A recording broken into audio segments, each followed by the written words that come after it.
Amaron and Twizel reclined on the ground, watching over the little whelpling and Myra from where they were.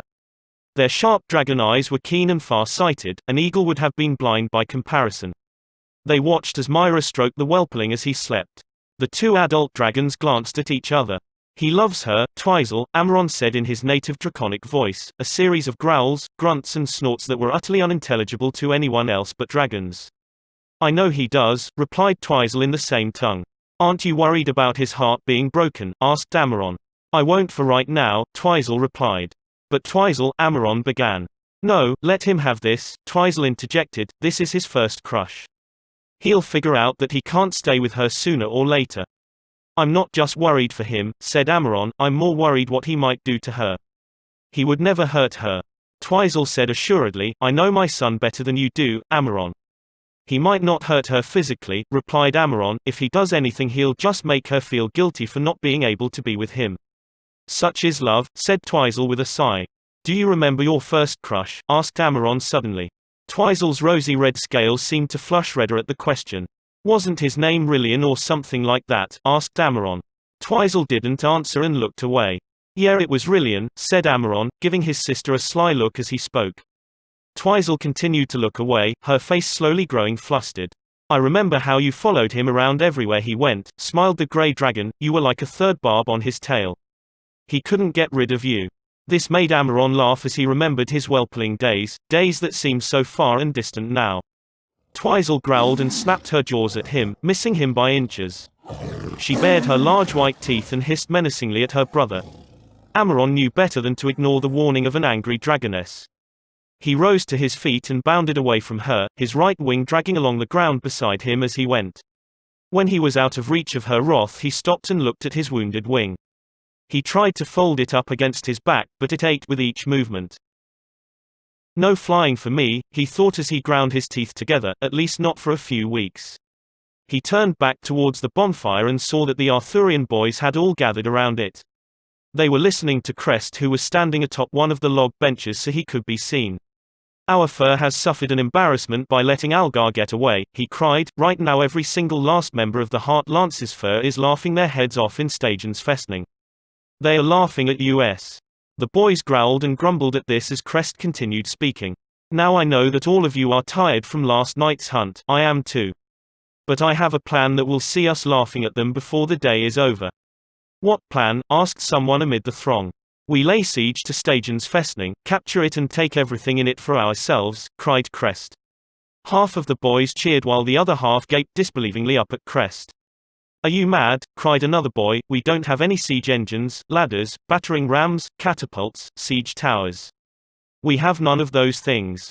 Besides, we don't know how to make any of those things, nor do we have the wood or tools to build them." "What are we going to do?" asked a third boy. "Just sit outside the ramparts of Stygian's Festning and wait for Algar's allies to arrive with their fur and cut off our escape. That's what happened to K-Wolf's band, and look what happened to them. The moment we surround Stygian's Festning, Algar will send out word for help," said the first boy. "We'll either have to take Algar's fort by storm or become surrounded ourselves when his friends arrive." "This is just wishful thinking, Crest," said Eric. "We can't take Stygian's Festning. It's too heavily guarded and fortified for us." "Maybe if it were just us that would be true," said Crest as he stepped down off the log bench. He made his way through the crowd until he stood in front of Amaron. The great grey dragon towered over all the youngsters. He looked down at Crest and lowered his horned head so as to see eye to eye with the boy. "Yes," he said, "what do you want?" "I want your help in taking Stygian's Festning," replied Crest.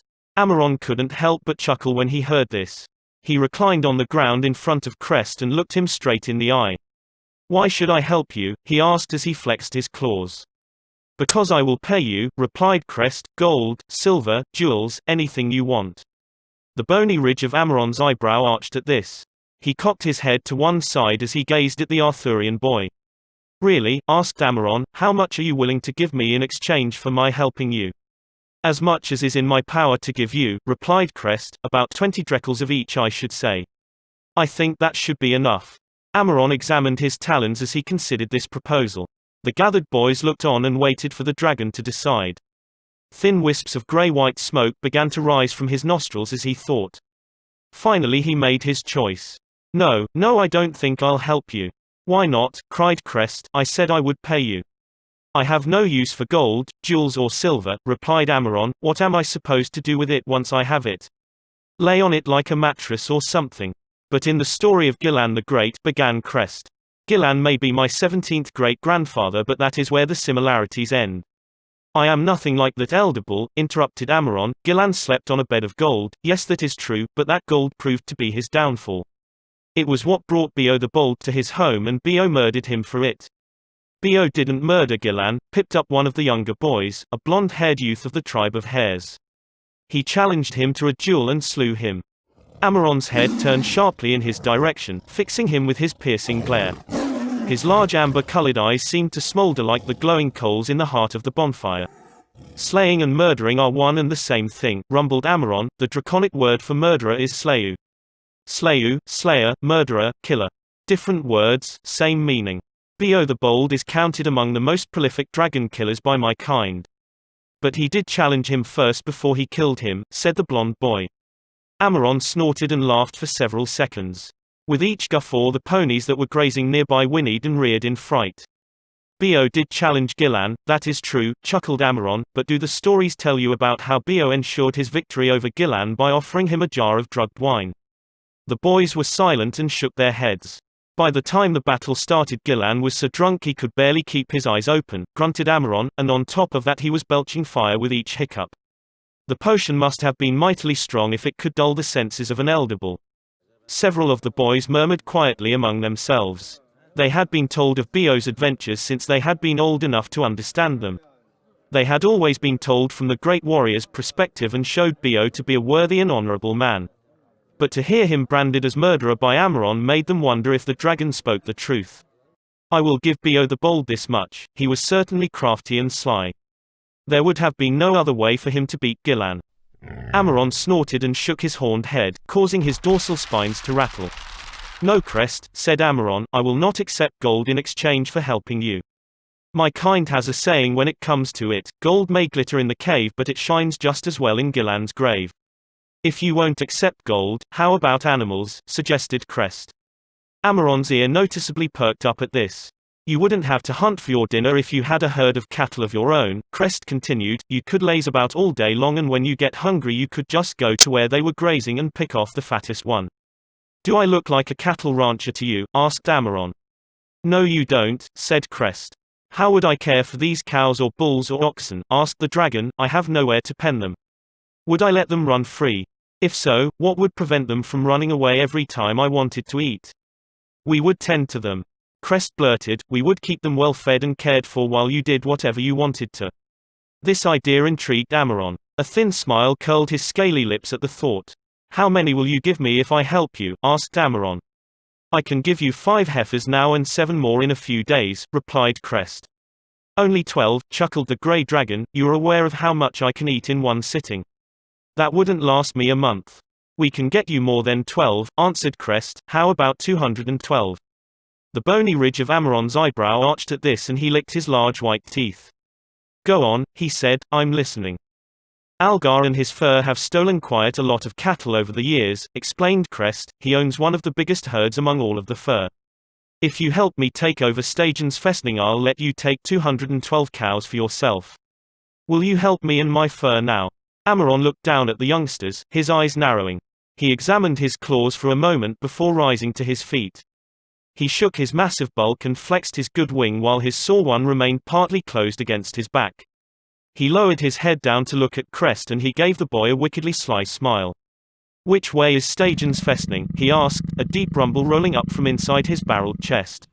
Stagen's Festning was the pride of the Hart Lancer's fur. It was a fortress of high earthen ramparts topped with a wooden wall and a palisade of sharpened posts. Towers and scaffolding rose up from the walls, providing a place for the sentries to look out and for the bowmen to shoot. Algar looked over his troops from one of these watchtowers. He stood 40 feet above the ground, high above his compound. He smiled as he watched the boys train. At the moment they were practicing spear fighting, thrusting, parrying, sidestepping and counterattacking with and without shields. They certainly looked capable of defending him. Algar smiled to himself in spite of the embarrassment that burned within him. He had been taken prisoner. Him. By a human infant no less. The boy, Daniel something or whatever his name was, had been at the wrong place at the wrong time. If it hadn't been for Daniel resting by Crest's horse herd, then it would have been so easy to rush in, grab the prized stallions and mares and get out of there before anyone knew that they were there. But no, Daniel had been there, and that had upset all of Algar's plans for a quick lightning raid. Algar hadn't believed his eyes when he saw one of his riders being pulled off his pony by the human boy, a boy who looked as though he should still have been clinging to his mother's apron strings. Algar had rushed to his rider's defense, striking a blow on Daniel's arm that should have broken it to splinters. But no, even that had gone awry. He'd only been able to fracture it. And then Crest, Eric and the rest of the Bjorna Brodre had shown up, charging over the hill to the defense of Daniel and their prized horses. His troops had given up. Given up. True, he had given up as well, but he had only done so when he saw that his cowardly riders had been either defeated or overpowered.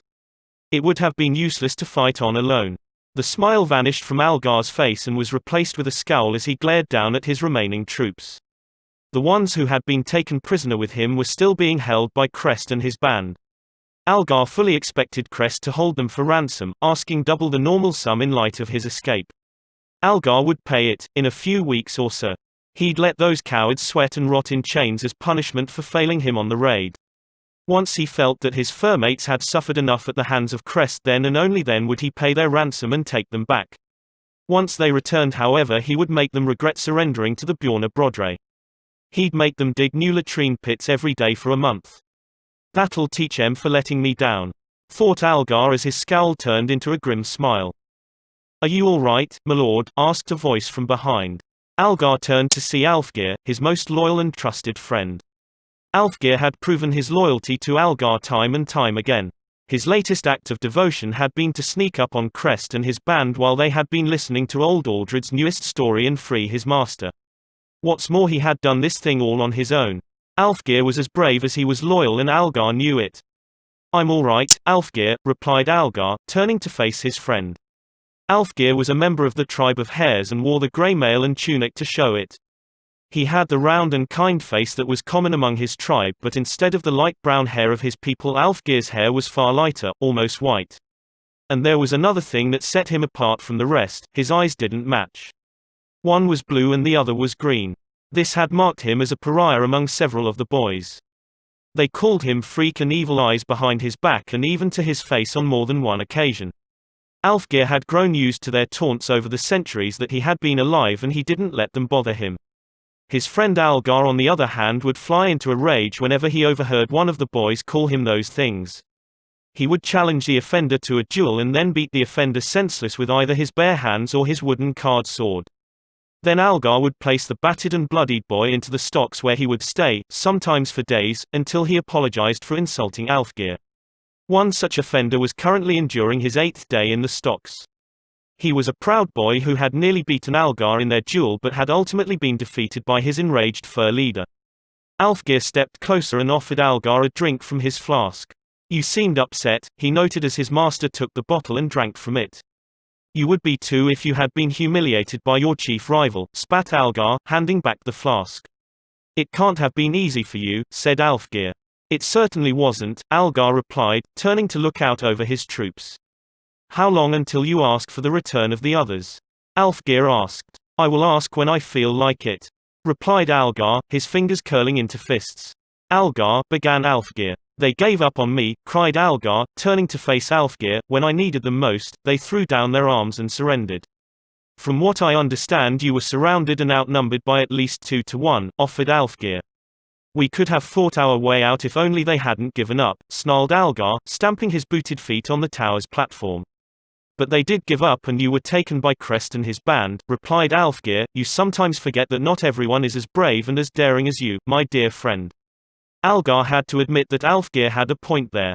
He was undoubtedly the bravest, boldest and brashest of all the fur leaders.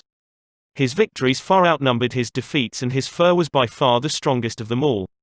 A smile curled the corners of his mouth as he thought back on his many exploits and deeds of daring against the other fur.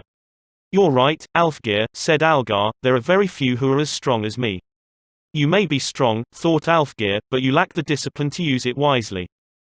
Algar turned and looked out over the lands that lay immediately around his stronghold.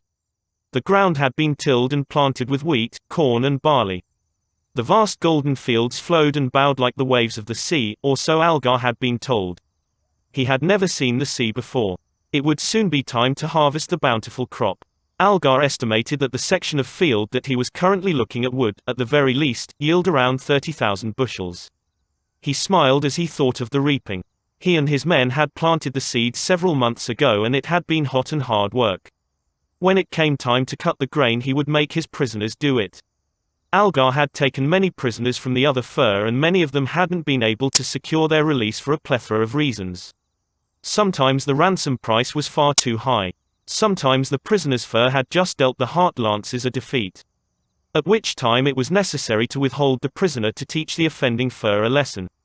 Algar sometimes just didn't like the prisoner in question and didn't want to set him free before he could exact some form of revenge or humiliation upon him. In most cases that treatment was the using of prisoners as slave labor around the fort. They were ordered to clean the barracks, parade ground and courtyard, muck out the animal stalls and to tend to the horses and other livestock. When harvest time came he would make them cut the corn from dawn till dusk. Some hard work will do them some good, he said to himself as he looked out over the golden fields. But the fields were no longer just golden. Algar saw a swath of crimson and scarlet near the horizon. He looked and saw other colors as well, blue, green, purple and white, banners flapping in the wind. Then he heard it, a rhythmic thumping sound of marching booted feet and the clatter of wooden weapons against wood shields. A cloud of dust was being kicked up. Every now and then a horn was sounded. Algar felt his jaw drop and his heart momentarily sink into his boots. Oh no, he breathed as he watched the 750 members of the Bjorna Brodre fur approaching him. At the head of the warband rode Crest. He sat astride his pony, holding his blood-red banner high over his head, a black bear standing on its hind legs on a red field. He must be very angry at you, said Alfgeir. Nowhere near as angry as he's going to be, growled Algar as he rushed down the tower's steps to the parade ground below. Attack! He cried, we're under attack. His troops were momentarily dumbfounded. The Bjorna Brodre fur was attacking them. In Stagens Festning. They must be crazy, several of the boys thought. What are you waiting for? Algar roared. Man the walls. There was a clash as the members of the Heart Lancers rushed to take up their positions. They strung their longbows and readied their blunted arrows to repel their attackers. They stood atop the ramparts and watchtowers and unfurled their furred standard, a black rider mounted on a black rearing stag on a field of gold. In the rider's right hand was grasped a long war spear, barbed and bladed at both ends of the shaft. In the rider's other hand was held a crown. Algar ran up the incline to the top of the rampart, strapping on his spangelm as he bounded up the mound. Alfgeir was right behind him, as always. Sent word to Gunnbjorn's fur, Algar ordered Alfgeir. I already have, replied Alfgeir, the messenger is already on his way. He pointed to one of the side gates. A boy mounted on a slender white horse rode out of the gates and took off at a gallop towards the lands of the Wolfvakt, Wolfguard, fur.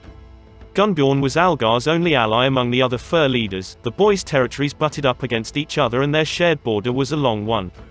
Both Gunnbjorn and Algar had known the moment they took over their fur that they could not spare anyone to guard such an extended boundary.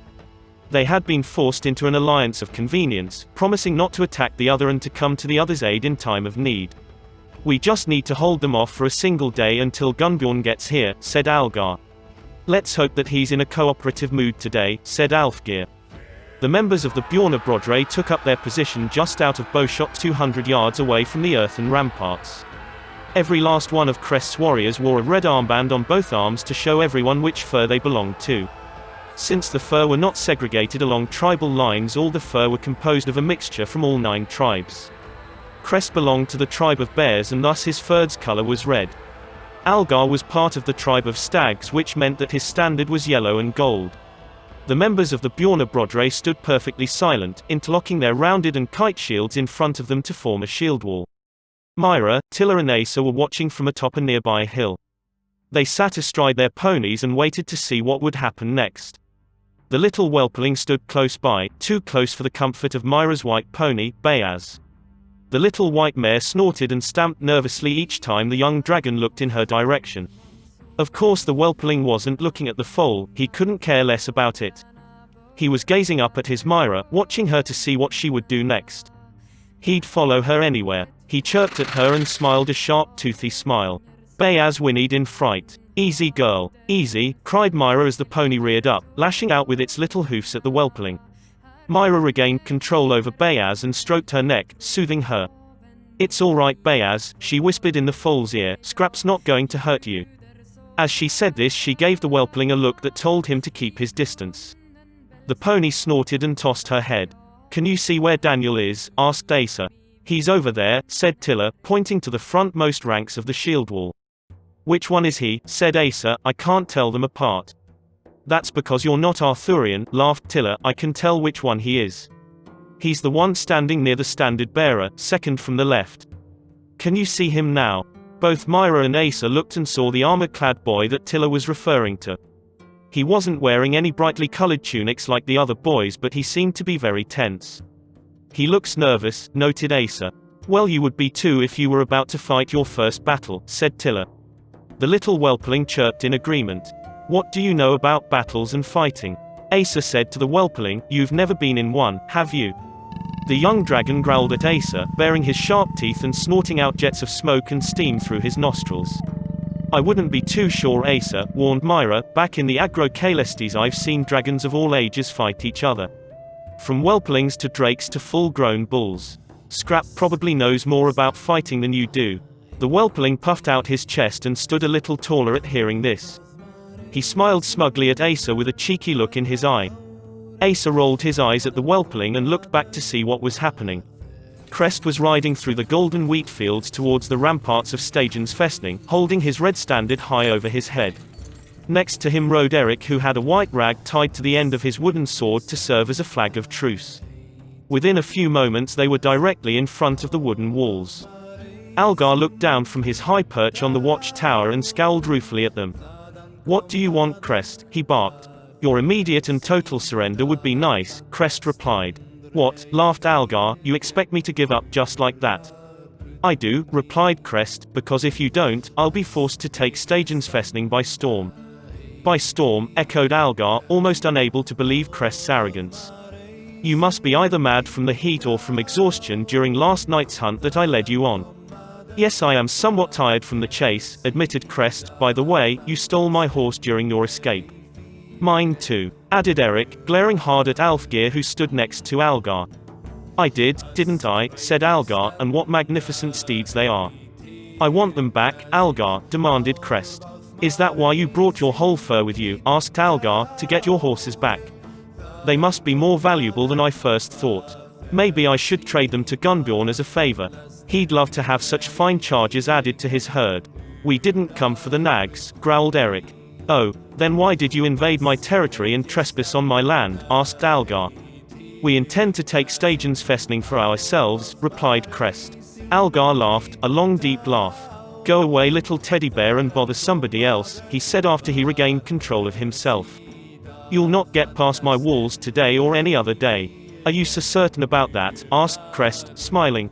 My earthen ramparts are 12 feet high and they are all crowned with walls that stand 7 feet tall, bragged Algar, but before you reach the walls you must cross the ditches that ring around the whole perimeter of Stygian's Festning.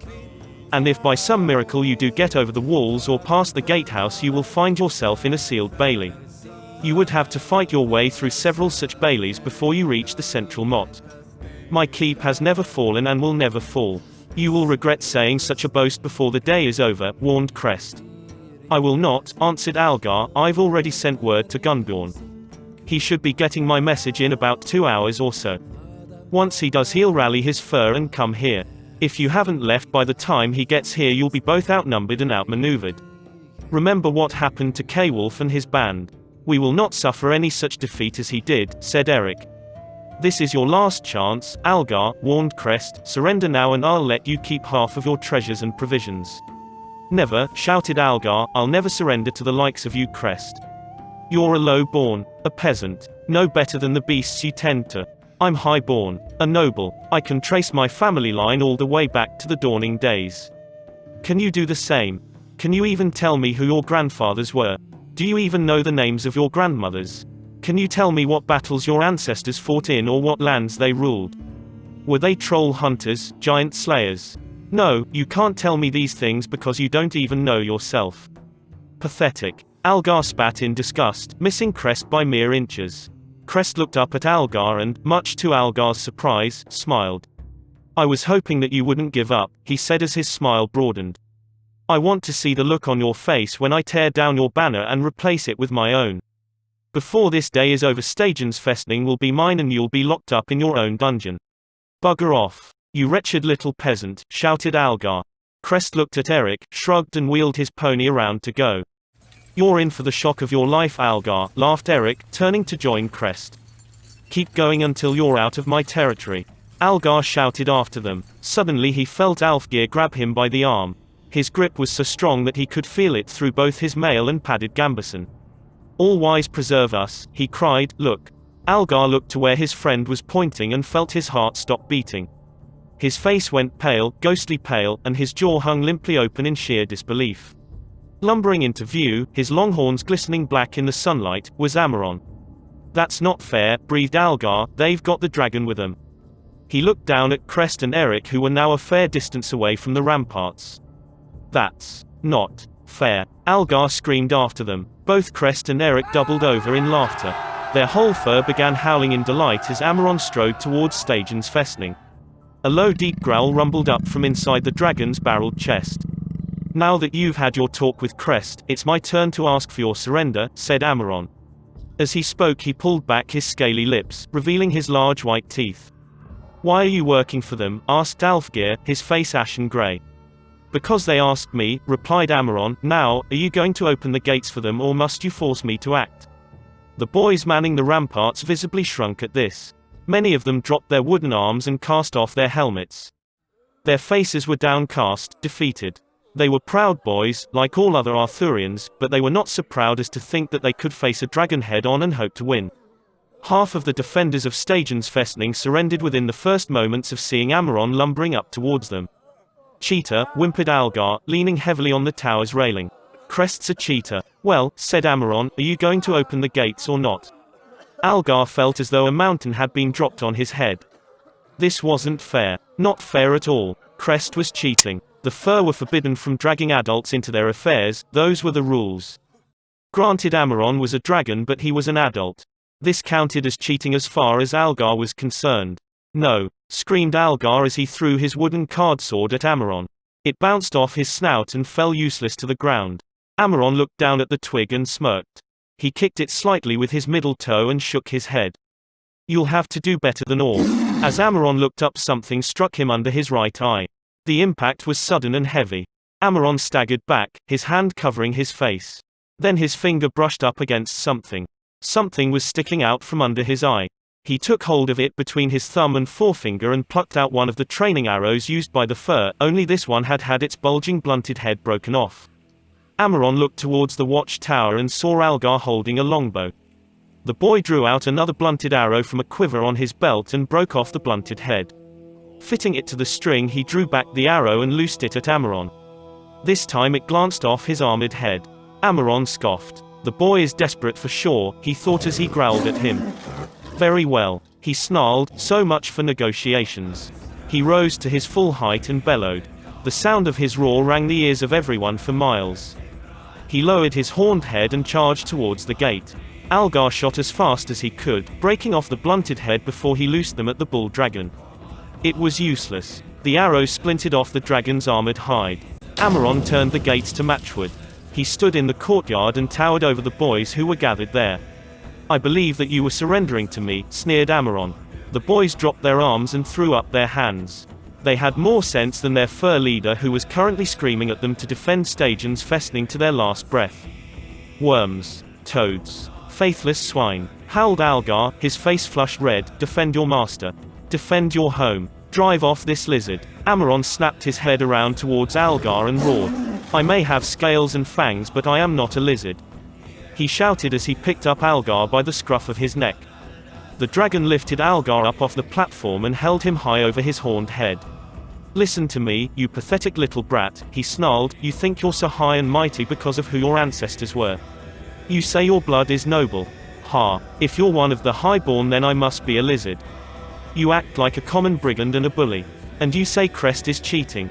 You were cheating just a moment ago when you shot me with those broken arrows." I assume that arrows with sharpened points are not allowed to be used during fur battles. Algar said nothing. He was too scared to speak. He was hanging over the cavernous jaws of an angry dragon. Jaws that were filled with enormous flesh-ripping, bone-crunching teeth. Algar could picture himself being dropped into that wide-open mouth and swallowed whole. As he dangled there, he saw the members of the Bjorna Brodre charging towards the breach in the wall, his wall. In a few moments they were inside the first bailey, tearing down the banners of the Heart Lancers and replacing them with their own standards. "It's all over," whimpered Algar, "I'm finished." Indeed, Algar was finished. In fact, the entire Heart Lancer fur was finished. It was the tradition that once a fur had lost a battle of great importance or had had too much of its territory taken over by a rival group, it was to be disbanded and absorbed by the fur that had defeated it. Such had been the fate of K-Wolf's band when he had attacked Algar's fort, and now the same thing was happening to the Heart Lancers. Algar had worked so hard to become the leader of his fur, and he had worked doubly hard to make the Heart Lancers as rich and as powerful as they were. Their name had become a byword for strength and pride. When their riders appeared, their rivals would turn and run away in fear. And whenever they were drawn into battle, they had been the fiercest and bravest fighters. But now that was all over. Algar saw his personal banner being thrown down by Crest himself. In its place was raised the banner of the Bjorna Brodre. The bear had defeated the stag.